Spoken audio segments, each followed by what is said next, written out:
ওসমান হাদির রক্তের উপরে দাঁড়িয়ে আমরা আবার একটি পশ্চাৎপদ যাত্রার দিকে কিছু রাজনৈতিক দল তারা যাত্রা করছে।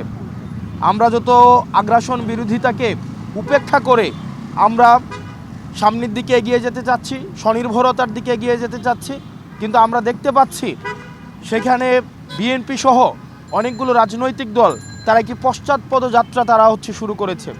আমরা গতকাল দেখেছি যে বিএনপির যার জন্য অনেক দিন অপেক্ষা করেছে বিএনপি, জনাব তারেক জিয়া যখন দেশে এসছেন, আমাদের কাছে ক্রমশ প্রতীয়মান হচ্ছে যে দীর্ঘ 17-18 বছরের বিএনপির নেতাকর্মীদের যে শ্রম ঘাম, যারা গুম হয়েছে, যারা শহীদ হয়েছে গণতন্ত্রের জন্য, তাদের যে স্বপ্ন, এই স্বপ্ন ক্রমশ ভুলুণ্ঠিত হচ্ছে।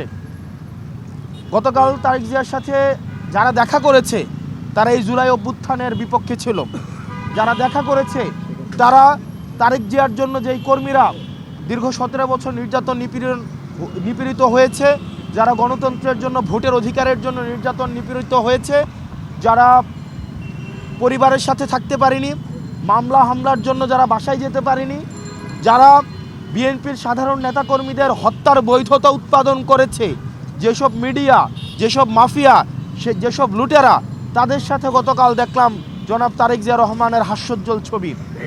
এটি যারা দীর্ঘদিন বিএনপির নেতাকর্মীরা মাঠে থেকে লড়াই সংগ্রাম করেছে তাদের রক্তক্ষরণ করে আমরা দেখতে পাচ্ছি ক্রমশ বিএনপি হাইজ্যাক হয়ে যাচ্ছে।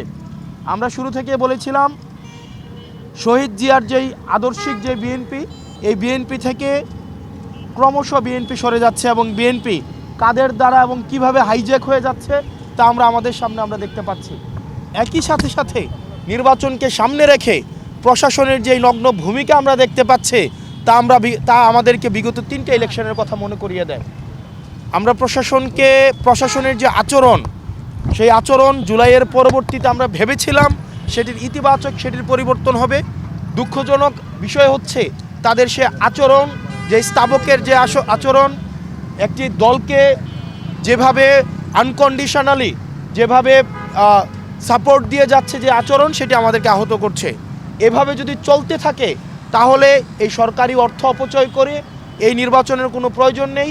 গণতন্ত্রের জন্য যেই লড়াই সংগ্রাম হয়েছে দীর্ঘ 17 বছর, বিএনপির নেতাকর্মীরা যেভাবে রাস্তায় নির্যাতিত হয়েছে, নিপীড়িত হয়েছে, এই প্রশাসনের নগ্ন আচরণকে যদি বিএনপি এন্টারটেইন করে তাহলে এই 17 বছরে যারা ইলিয়াস আলী থেকে শুরু করে যারা গুম হয়েছে, আজকের আমাদের শহীদ ওসমান হাদি পর্যন্ত যারা শহীদ হয়েছে, তাদের রক্তের প্রতি সেটি অপমান করা হবে। সেজন্য বিএনপিকে গণতন্ত্র যদি রক্ষা করতে হয় তাহলে এই প্রশাসনের নগ্ন আচরণের তাদেরকেও প্রতিবাদ জানাতে হবে।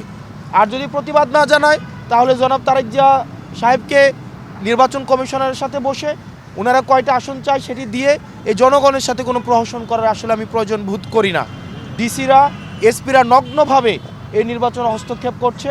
আমরা এই হলফনামা বাছাই থেকে শুরু করে আমাদের আজকে পর্যন্ত আমাদের এই তাদের যেই প্রশাসনের যেই বায়াস যে আচরণ, সেই আচরণ নির্বাচনকে কতটা নিরপেক্ষ করবে সেটিতে আমরা সন্দিহান। এবং এই যে আমাদের আজাদির যে যাত্রা, সেই আজাদির যাত্রাকে আরও দীর্ঘমেয়াদী করবে বলে আমরা মনে করি।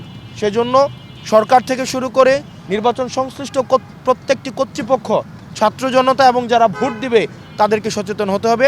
এবং আমরা নিশ্চিত করতে চাই আমাদের রক্ত যাক, আমাদের এই আজাদির সিলসিলা অব্যাহত থাকুক এবং আমাদের যদি আরও জীবন দিতে হয় আমরা সেটির জন্য প্রস্তুত। কিন্তু চূড়ান্ত আজাদি না হওয়া পর্যন্ত আমাদের লড়াই অব্যাহত থাকবে।